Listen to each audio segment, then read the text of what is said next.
Un saludo cordial a todas las personas que nos siguen a través de las redes sociales.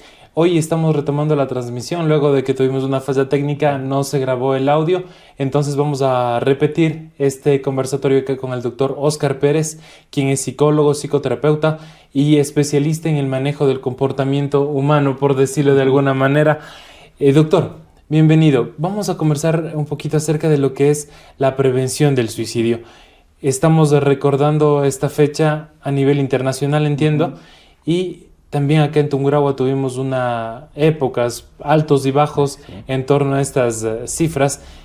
Doctor, coméntenos, ¿cómo recibimos esta Muy bien. conmemoración acá en la ciudad de Ambato, en la provincia del Tungurahua? Ya, un buen día. Siempre es un gusto poder construir salud mental desde todos los elementos que se pueda. Bien, el Día de Prevención del Suicidio es importante para, sobre todo, la provincia de Tungurahua, porque estamos rompiendo un mito, rompiendo un estigma generado frente a la salud mental y con ello el tema de sí, los suicidios, que para nosotros desde lo terapéutico sí es importante romper toda esa ideación, esos estigmas de creer que hablar de ello es malo. De hecho, es todo lo contrario. Cuando nosotros hablamos propiamente del suicidio, el riesgo, los factores de riesgo, los factores protectores, estamos generando, sí, sensibilización a la ciudadanía y también creando rutas de abordaje. ¿Qué quiere decir esto? Creamos una nueva realidad de abordaje oportuno a las personas que tal vez lo estén necesitando.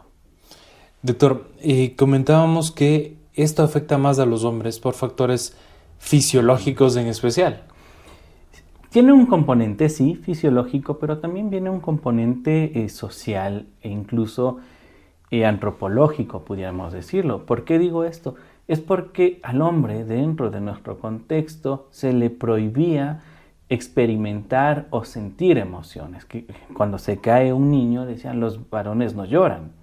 Entonces, desde ese criterio se frenaba la expresión, la exteriorización de las emociones en la figura masculina. ¿Y qué pasa con las emociones que no son exteriorizadas, no son procesadas, se transforman en dolencias? Y cuando no existen recursos psíquicos o situaciones o familia que apoye a una circunstancia específica, genera este tipo de comportamiento. El no poder expresar, el no poder decir, genera también un alto riesgo para una conducta suicida. En el caso de los adolescentes, ¿cómo entender esto? Muchos de ellos no manejan la frustración. A veces casos, por ejemplo, de bullying. Ujú. Me parece que hubo uno en Quito en especial, que un chico, por ser molestado, por ser víctima de este hecho, toma esta decisión. Entiendo que él también tuvo algún tipo de acompañamiento. ¿Qué hacer en estos Ya. casos? ¿Qué tan rápido se disparan estas red flags de ayuda a los chicos, ¿no? Bien, sí, cuando nosotros hablamos ya de componentes y situaciones de riesgo como el bullying, nosotros debemos entender si la capacidad de respuesta oportuna que puede dar, si un acompañamiento terapéutico desde cada área como los DS, como el propio sistema para atenderlo, pero también hay algo importante, debemos entender la capacidad que tiene la familia para abordar esta situación. Y no solo al hablar de cómo va a afrontar, sino también cómo va a contener y cómo va a acompañar.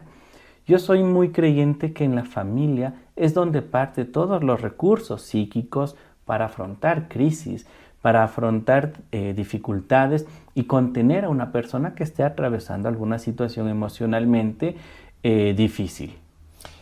Si una persona es alejada de su familia, casos se han dado que a veces las familias no funcionan como uno quiere ser, uno acoge y tiene que enfrentar este tipo de cosas solo. Ujú.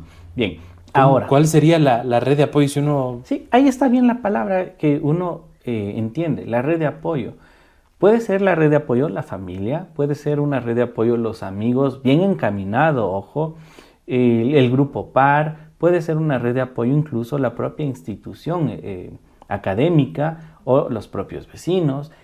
La red de apoyo involucra todas las personas que puedan generar ese acompañamiento, ese acogimiento a la situación que está atravesando y también esa motivación a enfrentarla. En otras palabras, la persona que atraviesa alguna situación de riesgo o conducta suicida, en el proceso terapéutico debemos enfocarnos en encontrar estas redes de apoyo y también todos los recursos que nos permitan sostener, afrontar y resolver. Usted mencionó que el suicidio va determinado también por la falta de motivaciones. Sí. Los factores o las faltas de motivaciones más frecuentes, ¿cuáles vendrían a ser en las personas? Bien, para aclarar justo esta partecita también importante, no solo del diccionario que suicidio quiere decir la decisión de quitarse la vida o la decisión de autoinfligirse daño, sino también vamos un poco más allá a lo terapéutico. El tema suicidio involucra también la pérdida de esa voluntad, la pérdida de ese motivo por el cual vivir. Entonces, cuando ya identificamos la existencia de factores de riesgo, es importante que la familia o la persona responsable no emita juzgamientos, no emita criterios, sino genere un acogimiento a sus emociones, que valide lo que está sintiendo y experimentando, porque eso va a permitir que exista una mejor vinculación y mejor confianza para abordarlo. Porque si no tenemos esto, sin duda, y es el mayor de los casos cuando el menor de edad dice, ¿para qué voy a contar si me van a juzgar? En lugar de apoyar. ¿Qué pasa? Se queda callado, atraviesa esta parte de ensimismarse y comete la parte de el suicidio, la conducta. Las alertas tempranas, por ejemplo, este cutting, conversábamos que esto genera un tipo de alivio. Sí, el cutting viene a ser una alerta sumamente importante que no debemos dejar pasar. ¿Por qué? Porque el menor de edad, el adolescente, quien esté atravesando o teniendo esta conducta de autolaceración, que es el cutting, está engañando a su cerebro. Una respuesta muy rápida para el ejemplo y no ser tan técnico es mientras uno se lastima, genera neurotransmisores que generan alivio, que generan un poco de serenidad, que no permiten que aumente el riesgo o el daño. Ahora, ¿qué pasa cuando la persona se autolacera? Se inflige un daño por sí mismo. Intencional. Genera este daño, este daño y de ahí, ¿qué pasa con su cerebro? Le engaña a usted, generando, sí, un alivio. Y ahí es donde el adolescente que genera cutting confunde con bienestar, confunde con placer. Pero no es así, es porque estamos acostumbrados a un dolor, pero ¿qué pasa cuando nuestros neurotransmisores son segregados y generan alivio? Este momento creemos que es placer o que es bienestar, pero es un alivio infringido porque nuestro cerebro está dando una respuesta a la alerta que está generándose un daño. Entonces el cutting es sí un engaño a nuestro propio cerebro para sentir alivio. Otras alertas similares al cutting que presenten en el caso de los adolescentes, tomando en cuenta que acaba de empezar clases y esto también genera algún tipo de tensión más, ¿no? Sí.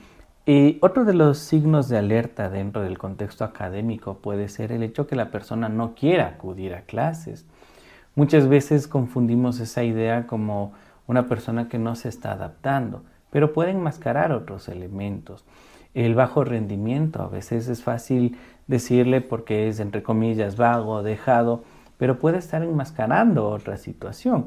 Lo importante aquí es cómo la familia o quien funciona como persona que cuida al menor de edad, adolescente, niño, genera estos espacios de comunicación.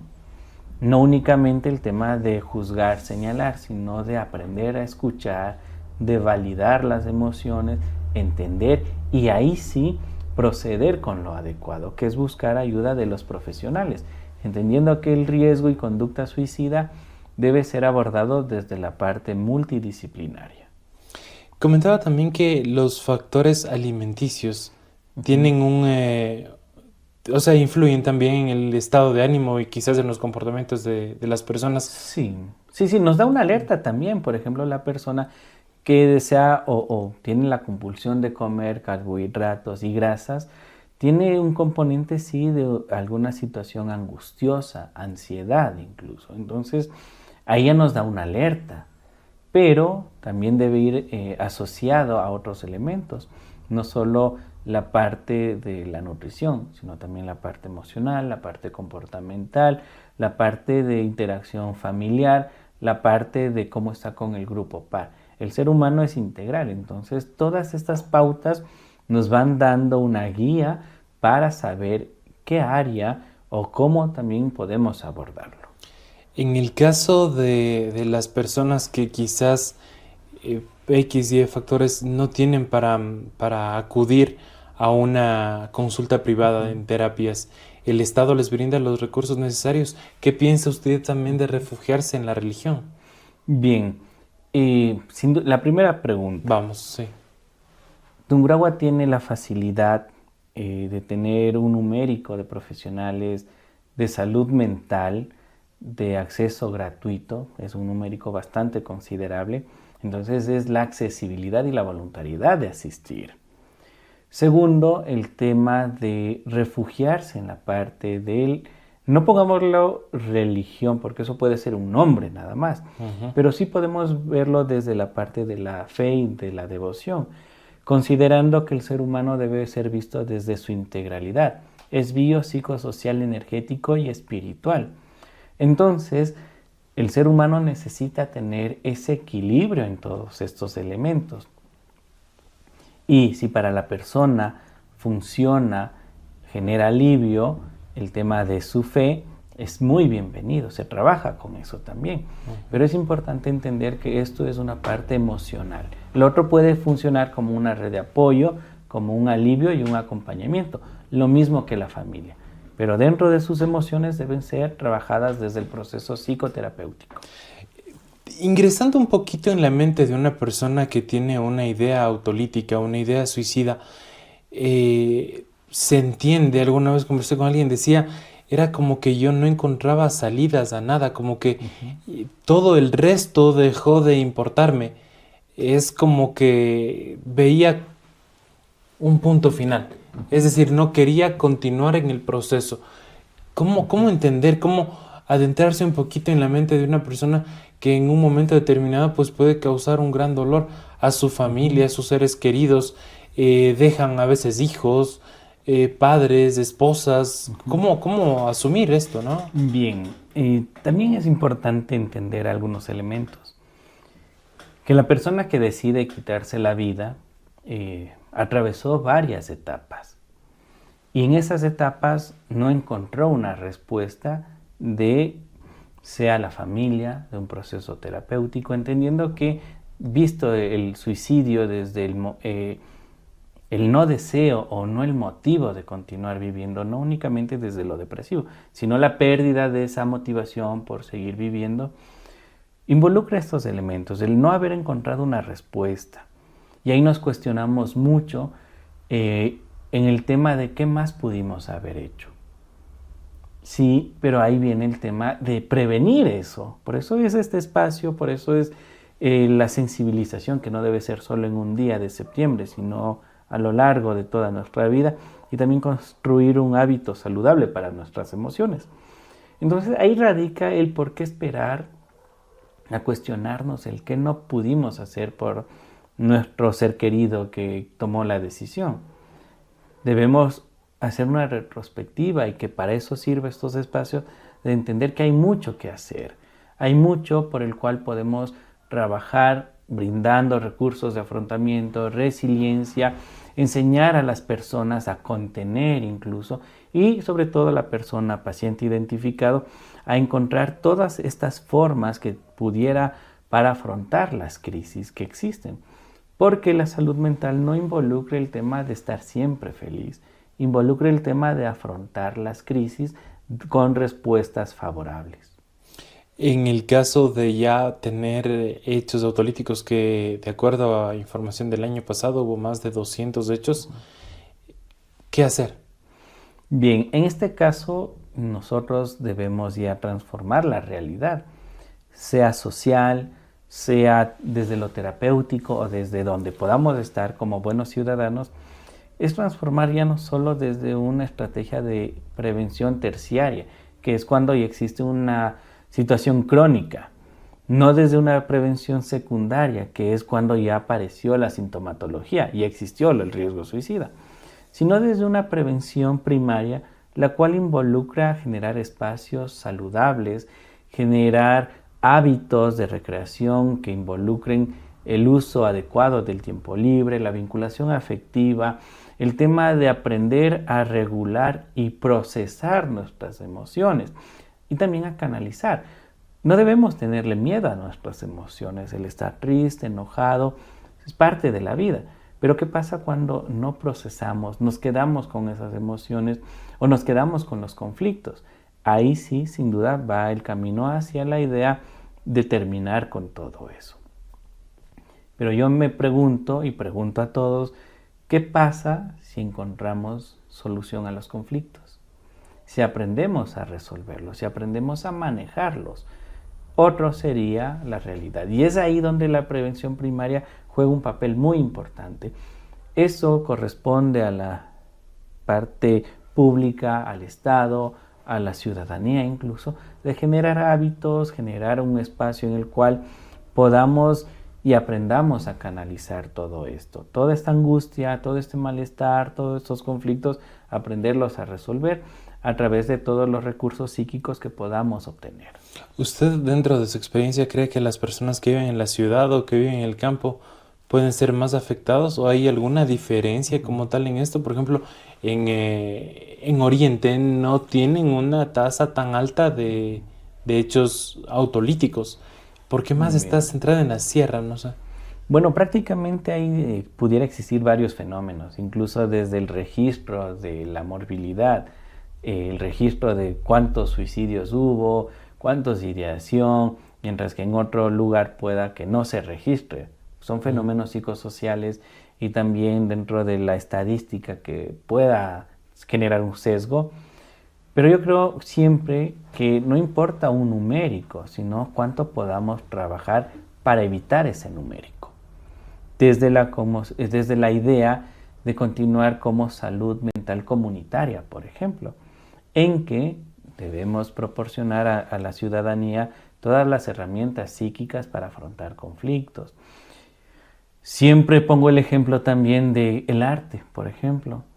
Una persona que tal vez se le dificulta expresar, exteriorizar sus emociones, está el arte, puede hacerlo y de esa forma canaliza, tiene una forma de sacar lo que está sintiendo y es ahí donde puede funcionar mucho también. Listo. Las actividades físicas muy importantes para mantener una buena salud mental, ¿no? Sí, de hecho igual, sin salud mental no hay salud, así de simple. Y es ahí donde nosotros también debemos entender que al ser un ser integral, debemos también cuidar no solo nuestro cuerpo, sino también nuestras emociones.